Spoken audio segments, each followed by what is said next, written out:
Hello, people. How's it going? Right.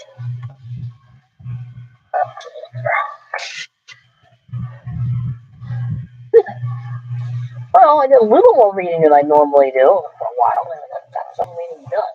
This is good. I like I, I only started this book this week. This is a very good book.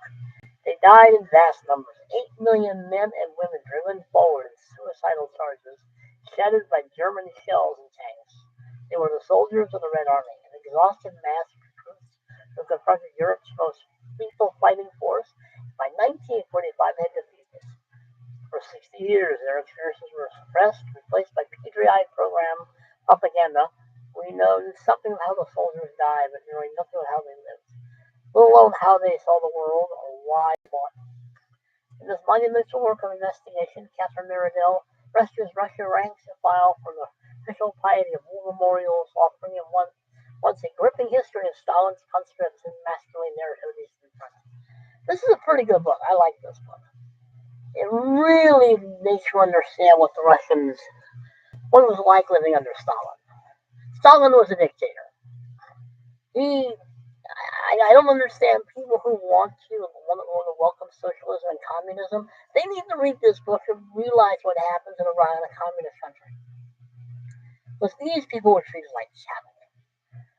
I mean, there are a lot of interesting stories. Yeah, there's a lot of testimonials. And so far, the war hasn't started yet. We're right on the brink of the German invasion of Russia in June of 40.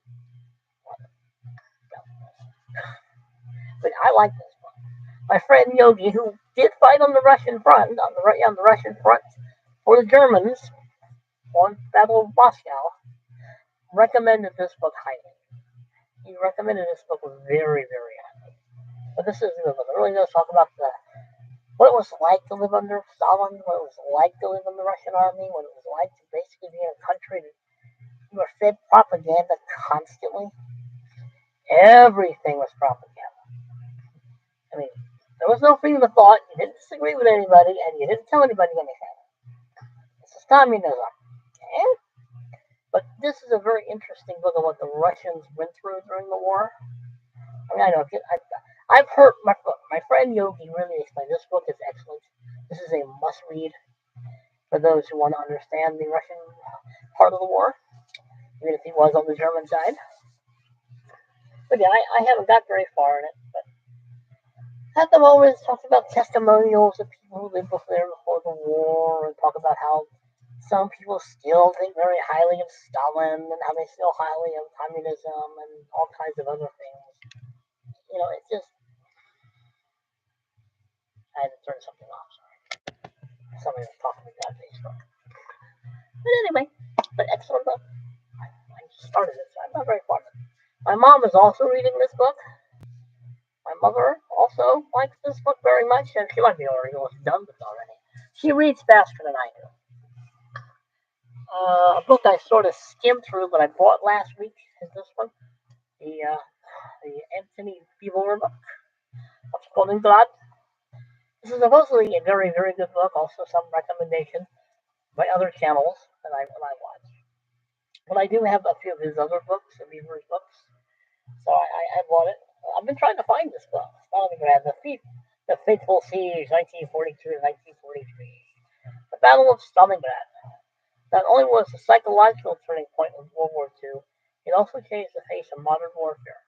Historians and reviewers worldwide have hailed Anthony Bohr's magisterial Stalingrad as the definite account of World War II's most harrowing battle. In August 1942, Hitler's huge Sixth Army reached the city that bore Stalin's name. For the 5-month siege that followed, the Russians fought to hold Stalingrad at any cost. Then, in a stunning reversal, encircled and trapped their Nazi enemy. This battle for the ruins of the city cost more than 1 million lives. Stalingrad conveys the experience of soldiers on both sides, fighting in inhuman conditions and civilians trapped on urban battlefields. Anthony Beevor has interviewed survivors and discovered completely new material in a wide range of German and Soviet archives, including prisoner interrogations, reports of desertions and executions. It's a story of cruelty, courage, and human suffering. Stalingrad is and unforgettable. Basically, remember the ending at the gate, which is another very good book and a decent movie. As long as the screen looks good and you can hear me just fine, I will deal with that.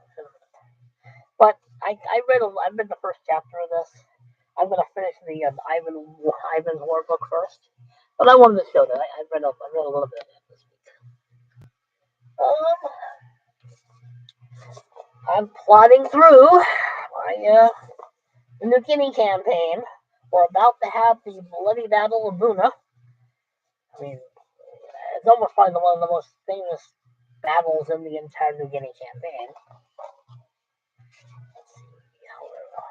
I don't think it's Sigler.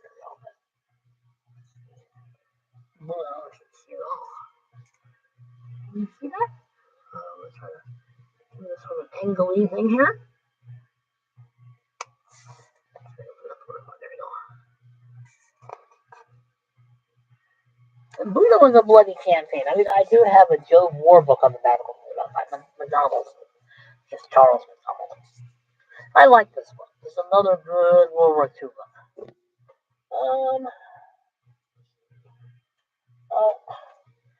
I'm slowly plodding through this. He's still talking about the Guadalcanal campaign. I don't mind. I like this book, as I've said before. But,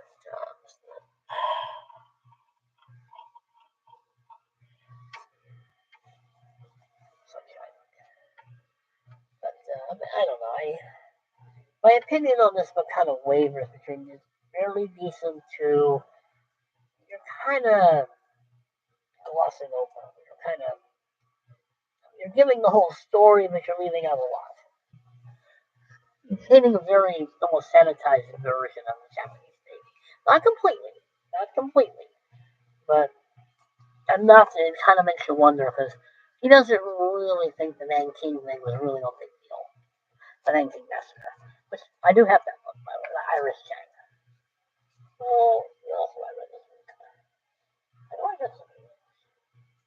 I'm plotting for books, finding a stuff done. But yeah, that's mostly what I mostly read all week. Those books. I have other books I'm trying to get finished with. But anyway, wasn't very much reading. Well, maybe to other people. Sunlight is something else, ain't it?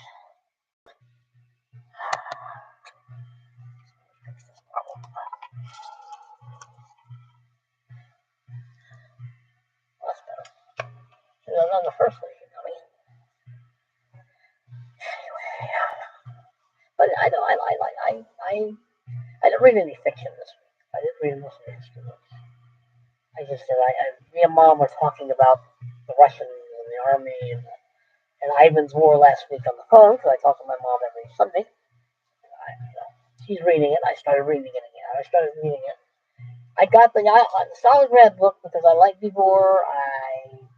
I really don't know a lot about the Russian front as much as I should. And my friend Yogi, who did fight on the German side, did fight at Moscow. This is a very good book, by the way. Very good.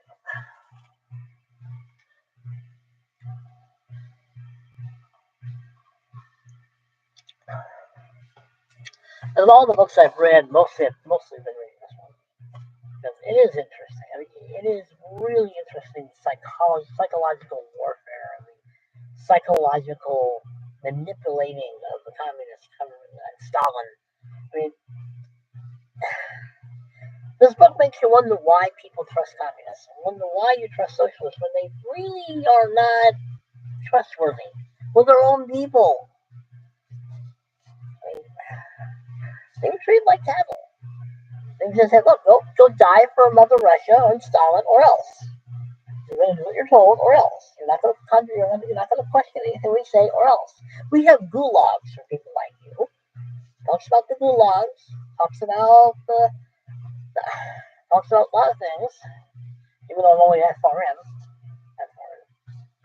This is a very good book. This has a lot of interesting people's anecdotes about life under Aristotle.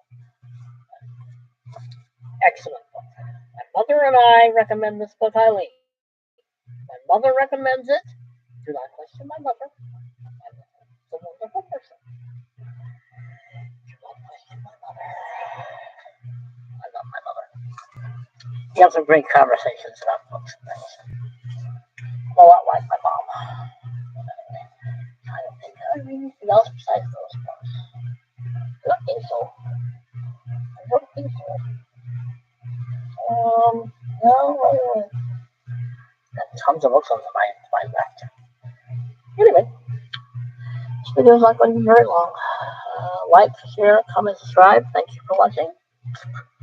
Behave yourselves, people, because you know I'm not going to. See you later.